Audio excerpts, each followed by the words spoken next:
Ada pertanyaan dari mahasiswa saya, Pak, saya kok males banget untuk membaca referensi jurnal dan juga nggak bisa menulis skripsi. Kira-kira skripsi saya bisa cepet nggak ya, Pak? Yuk kita bahas bareng-bareng teman-teman. Saya Robi Lendra, selamat datang di YouTube channel saya.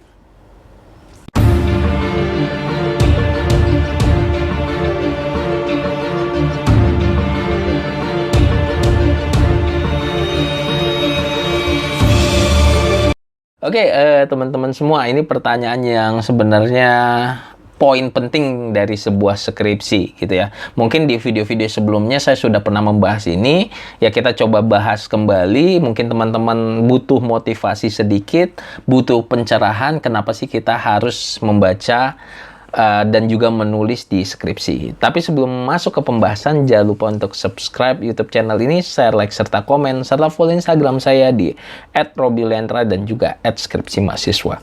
Oke, teman-teman semua, jadi kalau misalnya pertanyaannya tentang, Pak, saya nggak suka membaca dan saya juga nggak bisa nulis di dalam skripsi, apakah bisa lancar-lancar aja skripsi saya? Tidak, teman-teman. Jadi, syarat awal ketika kalian mengerjakan skripsi adalah kalian punya interest untuk membaca dan juga belajar menulis. Jadi membaca ini sangat penting karena tentunya dosen pembimbing meminta kalian membaca referensi jurnal. Ya, membaca dan menulis itu merupakan salah satu permasalahan juga ya mungkin di Indonesia. Saya pun kadang males juga baca gitu ya. Kalau nggak terpaksa ya jarang sekali membaca misalnya. Atau beberapa teman-teman dosen yang lain juga, ataupun banyak teman-teman mahasiswa.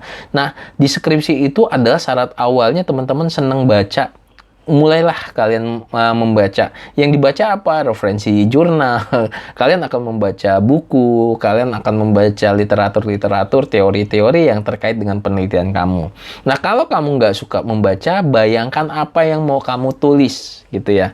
Jadi ada korelasi antara membaca dan menulis ini. Kebayang nggak baca, kalian nggak bakal bisa menulis gitu.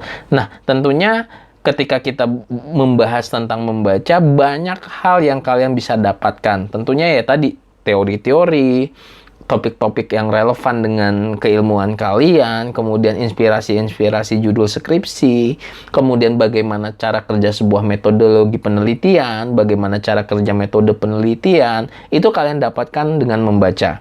Nah, buat teman-teman yang masih malas membaca, mungkin dari semester 5 atau 6 itu udah paksakan diri Anda untuk bisa minimal 1 jam 2 jam lah sehari untuk membaca referensi jurnal. Kemudian menulis. Nah, kalau menulis ini semuanya bisa kita lakukan itu kalau kita sudah banyak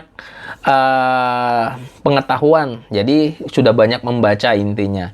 Nah, menulis ini biasanya juga kita sangat terganggu ketika kita menulis skripsi dengan bahasa yang ilmiah. Nah, kalian teman-teman pelajari lagi. Kita sudah hampir berapa tahun ya? 12 tahun sekolah gitu ya, belajar bahasa Indonesia terus, belajar mengarang, belajar menulis terus. Nah, kalian coba ingat-ingat lagi teknik menulisnya. Di YouTube sudah banyak kok, teman-teman bisa cari aja bagaimana menulis kata baku, bagaimana menulis kalimat baku, bagaimana penggunaan kata hubung, bagaimana menulis kata-kata yang baik dalam sebuah artikel ilmiah. Teman-teman bisa cari. Dan sekali lagi teman-teman, saran saya, membaca dan menulis adalah sesuatu hal yang tidak dapat dipisahkan dalam mengerjakan skripsi. Kalau misalnya ada pertanyaan bisa lancar apa enggak, jawabannya enggak gitu ya. Jadi jawabannya enggak bakal lancar skripsi kamu, pasti banyak revisinya. Oke, mungkin itu aja teman-teman pembahasan saya. Kalau misalnya males baca dan males nulis, bisa lancar nggak skripsinya?